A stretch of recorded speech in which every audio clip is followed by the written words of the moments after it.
नमो बुद्धाय। दोस्तों एक दिन गौतम बुद्ध अपने शिष्यों के साथ एक शांत वन में बैठे थे। सूरज धीरे धीरे उग रहा था और वातावरण में अद्भुत शांति थी। शिष्य ध्यान पूर्वक बुद्ध की बातें सुन रहे थे। तभी एक युवक बुद्ध के पास आया। उसका चेहरा बहुत उदास था। उसने बुद्ध को प्रणाम किया और कहा, भंते, मेरे सबसे करीबी मित्र ने मुझे धोखा दे दिया है। मैं उस पर आंख बंद करके भरोसा करता था।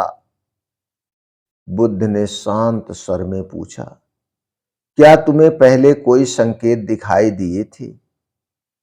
युवक बोला, शायद, लेकिन मैंने उन पर ध्यान नहीं दिया। बुद्ध मुस्कुराए और बोले, धोखा अचानक नहीं होता, उसके संकेत पहले ही दिखाई देने लगते हैं। शिष्य ध्यान से सुनने लगे।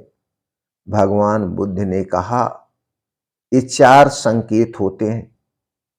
इन संकेतों को पहचानना सीखो। पहला संकेत, बहुत मीठी बातें।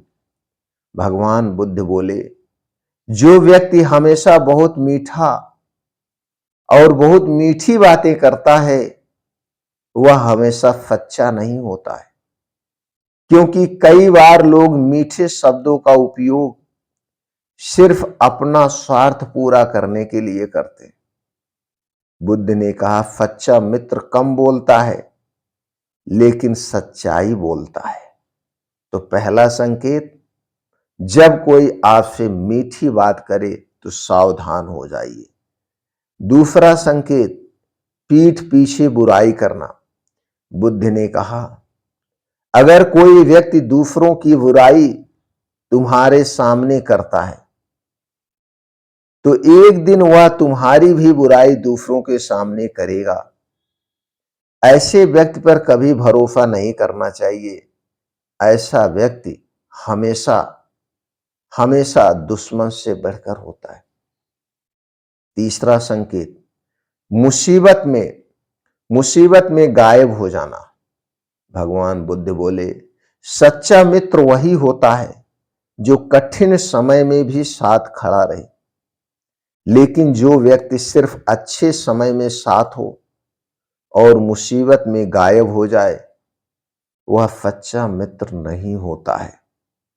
ऐसे लोगों से सावधान रहना चाहिए। चौथा संकेत, स्वार्थ के लिए दोस्ती।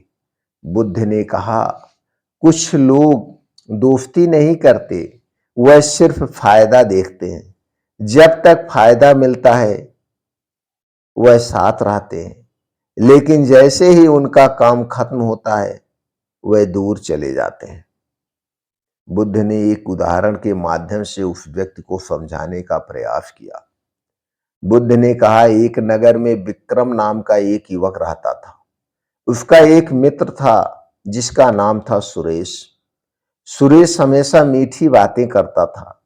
विक्रम उसकी हर बात पर भरोसा करता था, लेकिन धीरे धीरे चारों संकेत सामने आने लगे। सुरेश दूसरों की बुराई करता था, मुसीबत में साथ नहीं देता था और हर बार किसी न किसी स्वार्थ के लिए ही आता था। और एक दिन सुरेश ने विक्रम के साथ बड़ा धोखा कर दिया। तब विक्रम को समझ में आ गया, संकेत पहले ही मिल रहे थे लेकिन उसने उसे नजरअंदाज कर दिया। तो दोस्तों, भगवान बुद्ध ने कहा, जीवन में धोखा मिलने से पहले संकेत जरूर मिलते हैं। हमें उन संकेतों से सावधान हो जाना चाहिए। अगर मनुष्य उन संकेतों को समझ ले तो वह कई दुखों से बच सकता है। इसीलिए भगवान बुद्ध हमेशा कहते हैं, मनुष्य को लोगों को समझने की कला सीखनी चाहिए। दोस्तों, धोखा अचानक नहीं मिलता, उसके संकेत पहले ही दिखाई देने लगते हैं। बस उन्हें पहचानने की समझ होनी चाहिए। तो दोस्तों, शायद आप ये 4 संकेत अपने जीवन में उतार लेंगे तो आप धोखे से बचे रहेंगे। इस वीडियो को अपने घर परिवार यार दोस्त भाई बहन सब तक शेयर करिए, इतना शेयर करिए जिससे सब लोग इन 4 संकेत के बारे में समझें और धोखा खाने से बच सकें। फिर मिलते हैं दोस्तों अगले वीडियो में।